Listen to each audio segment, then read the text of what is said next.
So ಗೆಳೆಯರೆ, ಇವತ್ತಿನ ಈ ವಿಶೇಷವಾದ ಎಪಿಸೋಡ್ ಅಲ್ಲಿ ನಾವು Akash medium range surface to air missile ನ ಬಗ್ಗೆ ತಿಳಿದುಕೊಳ್ಳೋಣ. ಆಕಾಶ್ ಮಿಸೈಲ್ ಸಿಸ್ಟಮ್ ಅನ್ನ DRDO ಮೂಲಕ ಡೆವಲಪ್ ಹಾಗೂ ಭಾರತ್ ಡೈನಾಮಿಕ್ಸ್ ಲಿಮಿಟೆಡ್ ಮೂಲಕ ಪ್ರೊಡ್ಯೂಸ್ ಮಾಡಲಾಗಿದೆ.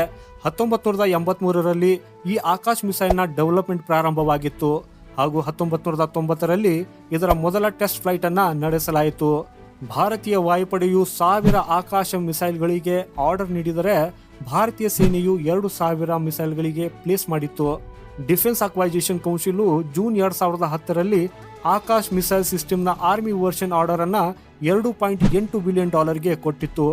ಭಾರತೀಯ ಸೇನೆಗೆ ಮೇ 2015ರಲ್ಲಿ ಇದನ್ನ ಇಂಡಕ್ಟ್ ಮಾಡುವುದಾಗಿತ್ತು, ಆದರೆ ಇದನ್ನ ಜುಲೈ 2015ರಲ್ಲಿ ಮಾಡಲಾಯಿತು.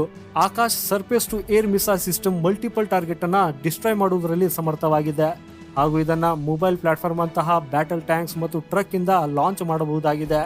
ಈ uncrewed aerial vehicle fighter aircraft cruise missiles ಹಾಗೂ ಹೆಲಿಕಾಪ್ಟರ್ ಇಂದ ಲಾಂಚ್ ಮಾಡಲಾಗಿರುವ ಮಿಸೈಲ್ಸ್ ಗಳಿಗೆ ನಿಖರವಾದ ಟಾರ್ಗೆಟ್ ಅನ್ನ ಮಾಡಿ ಅವುಗಳನ್ನ ನಾಶಪಡಿಸಬಹುದು. ಆಕಾಶ್ ಮಿಸೈಲ್ ನ length 5.87 metre, diameter 3.5 metre, launch weight 710 kg ಹಾಗೂ ಸ್ಪೀಡ್ ಸುಮಾರು 2.5 ಮ್ಯಾಕ್ ಇದೆ. ಆಕಾಶ್ ಸರ್ಫೇಸ್ ಟು ಮಿಸೈಲ್ ನ ರೇಂಜ್ 25 ಕಿಲೋಮೀಟರ್ ಇದೆ ಹಾಗೂ ಇದನ್ನ 20 ಕಿಲೋಮೀಟರ್ ನ ಆಲ್ಟಿಟ್ಯೂಡ್ ವರೆಗೂ ಕವರೇಜ್ ಮಾಡಬಹುದಾಗಿದೆ. 60 kg ವರೆಗೂ ಕನ್ವೆನ್ಷನಲ್ ಹಾಗೂ ನ್ಯೂಕ್ಲಿಯರ್ ವಾರ್ ಹೆಡ್ಸ್ ಅನ್ನ ಇದು ಕ್ಯಾರಿ ಮಾಡಬಹುದು.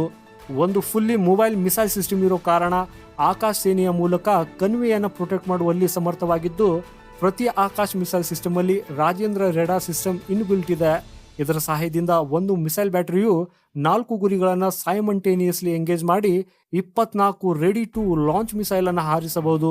ಈ ಆಕಾಶ್ ಮಿಸೈಲ್ ವಿಶಿಷ್ಟ ಗುಣಲಕ್ಷಣವನ್ನ ಹೊಂದಿದ್ದು ಮೊಬೈಲಿಟಿ, ಮಲ್ಟಿಪಲ್ ಟಾರ್ಗೆಟ್ ಹ್ಯಾಂಡ್ಲಿಂಗ್ ಅಂದ್ರೆ ಬಹುಗುರಿ ನಿರ್ವಹಣೆ, ಡಿಜಿಟಲ್ ಕೋಡೆಡ್ ಕಮಾಂಡ್ ಗೈಡೆನ್ಸ್ ಹಾಗೂ ಫುಲ್ಲಿ ಆಟೋಮೆಟಿಕ್ ಆಪರೇಷನ್ ಇದ್ದು, ಇದು ಮೊದಲ ಬಾರಿಯ ಎಕ್ಸರ್ಸೈಸ್ ಅಸ್ತ್ರಶಕ್ತಿ 2023ರಲ್ಲಿ ಒಂದೇ ಬಾರಿಗೆ 4 targets under command guidance single fire unit ದೊಂದಿಗೆ 30 ಕಿಲೋಮೀಟರ್ ನ ಮ್ಯಾಕ್ಸಿಮಮ್ ರೇಂಜ್ ವರೆಗೂ ಫೈರ್ ಮಾಡಬಹುದು ಅನ್ನೋದನ್ನ ತೋರಿಸಿದೆ.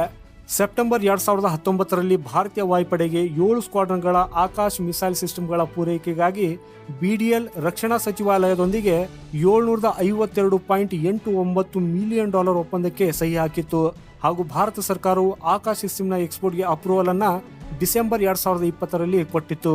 ಆಕಾಶ್ ಏರ್ ಡಿಫೆನ್ಸ್ ಸಿಸ್ಟಮ್ಗಳ ಖರೀದಿಗಾಗಿ ಅರ್ಮೇನಿಯಾವು ಭಾರತ್ ಡೈನಾಮಿಕ್ಸ್ ಲಿಮಿಟೆಡ್ನೊಂದಿಗೆ $6,000 ಕೋಟಿ ಮೌಲ್ಯದ ಒಪ್ಪಂದಕ್ಕೆ ಸಹಿ ಹಾಕಿತ್ತು. ಈಗ ಆಲ್ರೆಡಿ ಅರ್ಮೇನಿಯಾಗೆ ಭಾರತವು ಇದನ್ನ ತಲುಪಿಸಿದೆ.